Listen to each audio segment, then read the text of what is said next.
Un grain de voix assez... Mais l'histoire, elle est tellement récente. Ça remonte à combien d'années ? 5 ans. La saison d'un télécrochet célèbre sur une chaîne concurrente est néanmoins amie, The Voice, pour ne pas citer l'émission. 2014, ce jeune homme arrive en finale, il gagne la finale. Il avait 17 ans, il aura 23 ans le 3 juillet prochain. Vous dire vraiment que tout ça est allé très vite. 3 albums, c'est un des artistes qui vend le plus de disques en ce moment en France. Et vendre des disques en ce moment en France, c'est pas simple.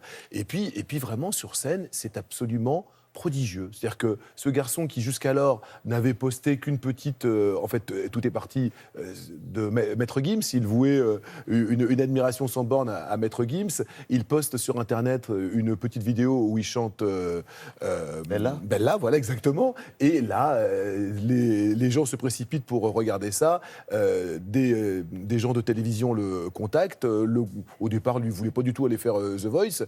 Ils ont réussi à le convaincre et il fait l'émission et il gagne. Depuis, alors, on aurait pu se dire, ce garçon-là, est-ce qu'il a vraiment ce qu'il faut pour tenir ? Moi, j'ai un souvenir précis avec lui. Sur le plateau de Michel Drucker, un jour, il y avait Charles Aznavour qui était encore de ce monde, et Kenji est venu avec sa guitare. C'était totalement improvisé, c'était pas prévu, et il a chanté La Mama devant Charles Aznavour, qui n'en revenait pas. C'est-à-dire que non seulement il sait bien chanter ses chansons, mais il sait aussi interpréter les chansons des autres. Il était au Zénith de Dijon. Nous sommes allés le retrouver et c'était juste magique. Regardez.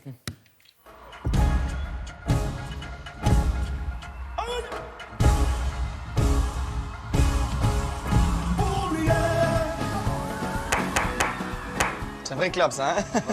J'adore faire les claps.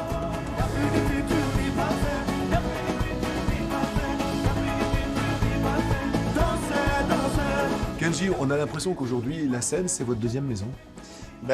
C'est vrai que je me sens bien, de mieux en mieux. Et tout à l'heure, quand j'étais sur la scène en train de faire les répètes, je pensais à ça. Je me disais que je me sentais bien sur la scène, parce qu'on avait terminé les répètes et je restais encore sur la scène, je voulais pas la quitter. Avant, où tu me disais de partir de chez moi pendant 10-15 jours, j'aimais pas. Maintenant, si je sais que je vais faire de la scène, de la musique, ça me dérange pas, tout en ayant la famille au téléphone, bien sûr. Les gitans, les gitanes, Dieu nous donne des points. Tiago, j'ai pris le temps de t'écrire une mélodie en mille sourires. Comment vous définiriez votre rôle envers votre public ? Vous faites attention à ce que vous dites, vous sentez un rôle de grand frère ? C'est vrai que je suis un peu comme un grand frère, exactement. Moi, je fais gaffe à tout ce que je fais, tout ce que je dis, pour que les jeunes ne fassent pas si jamais je fais une bêtise, pour qu'ils ne fassent pas de bêtises aussi. Qui se moque de toi, se moque aussi de moi. Dans 20 ans tu verras, on en rigolera. Je fais très gaffe, oui, c'est vrai, dans ma vie de tous les jours, sur les réseaux, sur scène. Je veux que tout le monde ait une bonne image de moi.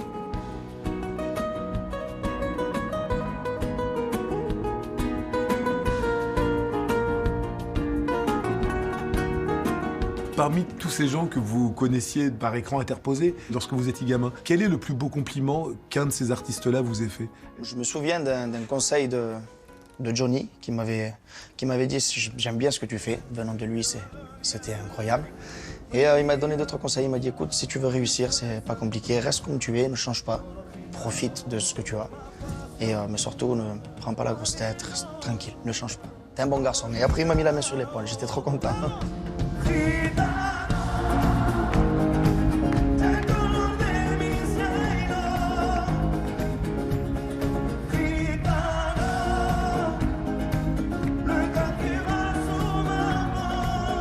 C'est vrai que vous vivez encore dans une caravane ? Ma caravane, oui, je l'ai encore, bien sûr.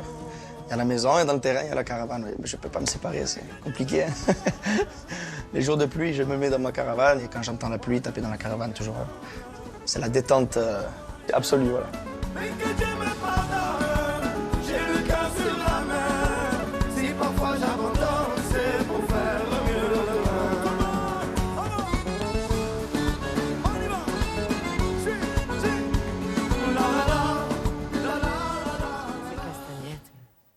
Là, l'album s'appelle Amigo. Amigo. Il ne fait pas les choses à moitié. Hein, Non, non, non, Kenji, non, hein, non, comme des, dit Val, hein. des zéniths pleins. La tournée, ce ne sont que des zéniths qui sont pleins. Enfin, vous ne trouvez pas un strapontin.